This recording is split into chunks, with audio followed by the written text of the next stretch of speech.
Bem-vindos a mais uma videoaula.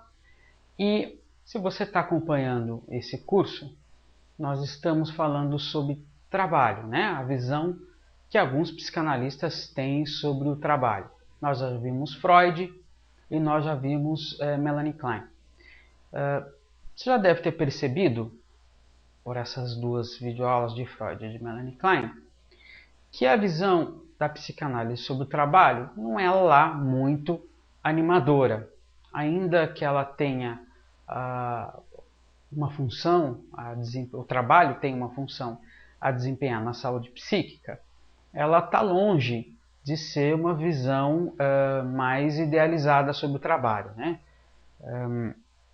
Em Freud é uma sublimação, né? E como resultado de toda sublimação ela deixa para trás um rastro de desejos não realizados, ou seja, de frustrações, né? Ou seja, o trabalhador, apesar de ele ter uma satisfação no trabalho, ele tem um rastro de frustrações para trás que vão lhe causar uma sensação, algumas vezes, de incompletude, né?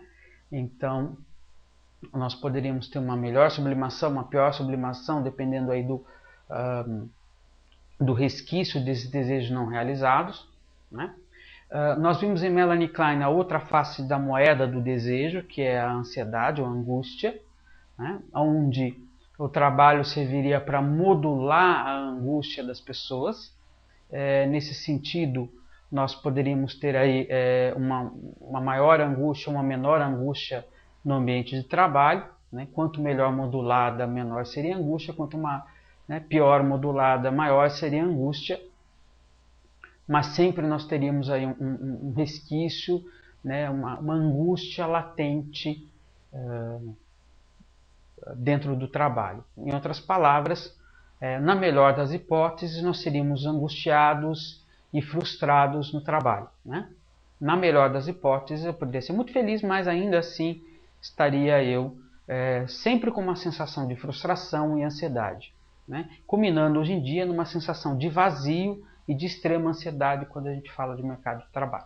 Nós teríamos aí os dois polos neuróticos, né? Não vamos entrar aqui na questão da psicose, nos dois polos neuróticos entre uma felicidade ao trabalhar, mas com um fundo ainda, uma sensação de mal-estar, né, permanente, por melhor que seja esse trabalho, ou, do outro lado, uma sensação absurda de vazio e de alta ansiedade quando se trabalha.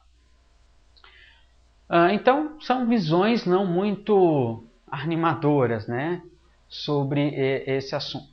Então, como contraponto, nós vamos trazer aqui uma visão de Winnicott sobre o trabalho. E nós vamos tecer todas as nossas considerações em Winnicott, mercado de trabalho, a partir do tozinho, né? O tozinho é aquela flanelinha, aquele cobertorzinho, aquela coisa, aquele paninho que as crianças, né, muito pequenas, elas usam e ficam cheirando e ficam, né, lambendo quando são pequenas, até que ficam nojentas. A mãe vai lá e lava, a criança fica muito brava, depois não quer mais o tozinho, acaba ficando de novo, etc, etc.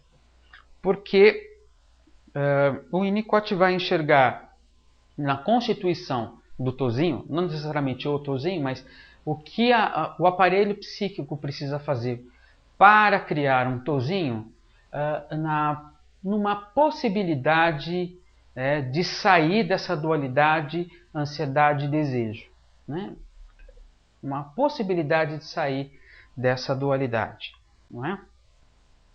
Então, deixa eu falar um pouquinho sobre o tozinho e a gente vai cair a partir dele no mercado de trabalho, né? O tozinho, ele é um substituto, né? Tecnicamente ele é um substituto. Ele é um substituto da mãe, né? A criança, quando nós estamos numa floresta, ela tem um profundo medo de ficar sozinho, né? Então nós temos muito mais tempo numa floresta, né, em condições bastante selvagens, do que em sociedade e civilização. Então uma criança sozinha, né, no reino animal, mesmo um gatinho, etc, etc, sem a presença materna, né, sem a presença dos pais, é uma sensação muito próxima à morte, né? Então, Mas, então eu tenho essa informação. Só que, de outro lado, nós vivemos em sociedade. Então essa informação também existe. Como conciliá-las? Né? Como conciliar esses dois polos de informação? Que a mãe ela precisa lavar a louça, a mãe ela precisa sair às vezes para trabalhar, a mãe precisa tomar banho, então ela não está 100% do tempo, já a partir de uma idade, vamos dizer 1 ano, dedicada exclusivamente à criança. Às vezes menos tempo, mas né, em algum momento do desenvolvimento da criança, ela não está 100% do seu tempo próximo à criança. Né? Talvez nunca tivesse estado. Então, a criança ela cria a partir de um objeto do seu meio ambiente, às vezes um bonequinho, às vezes alguma outra coisa. Eu vou usar aqui como exemplo o tozinho, um substituto da mãe, né? Que ela fica e se agarra àquilo e que de um lado lhe diminui a sua ansiedade, né? Porque ela não tem que ter medo da falta materna, porque teoricamente, né, em termos ilusórios, a mãe está lá, na presença do tozinho, e de um outro lado, o seu desejo de ter a mãe sempre por perto também é satisfeito. Né? Então, nesse ato, né, a criança ela faz um ato criativo. O que significa aqui no nosso curso um ato criativo? Ela, a partir das suas demandas internas, né, que são de vários níveis, né? Aqui o exemplo ele é bem curto de desejo e ansiedade, muito pontual, porque ele visa ser didático. Ela subverte o significado que teria esse paninho e transforma em algo mais que um paninho, né? E que faz parte das suas necessidades internas, né? Da sua premência interna. Então, nesse sentido, ela cria algo para além do paninho. Ela dá um significado que vai além deste paninho. Né? Então, quando ela dá esse significado, ela subverte, né? O que seria um paninho e cria algo mais. Ela dá um sentido para este paninho de acordo com a sua própria vida, de acordo consigo mesma.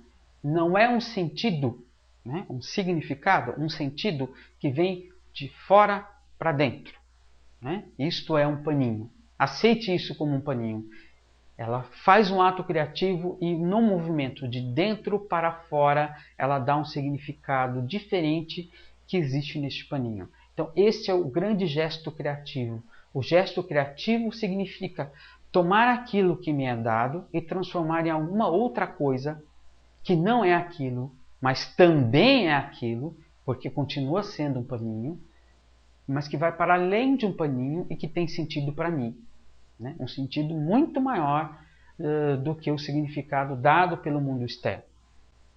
E que tem uma validade emocional que é neste paradoxo, neste ponto onde um paninho vira um tozinho, uma série de necessidades emocionais são satisfeitas. Né? No caso, são duas. A não percepção da ausência materna, atenuar essa percepção da ausência materna e modular a ansiedade da ausência materna. O que significa isso? Né? Uma criança também vai estar sempre com o tozinho? Não. Quando ela suportar, né? Quando ela suportar esta ausência materna, em termos de ansiedade, ela não precisa ter medo da ausência materna. E, por um outro lado, ela sabe que a mãe vai e volta, existe um retorno, existe uma continuidade, né? Existe uma falta, uma presença, uma falta, uma presença, uma ausência, uma presença, onde a presença sempre vai se presentificar, se não agora, daqui a pouco. Então,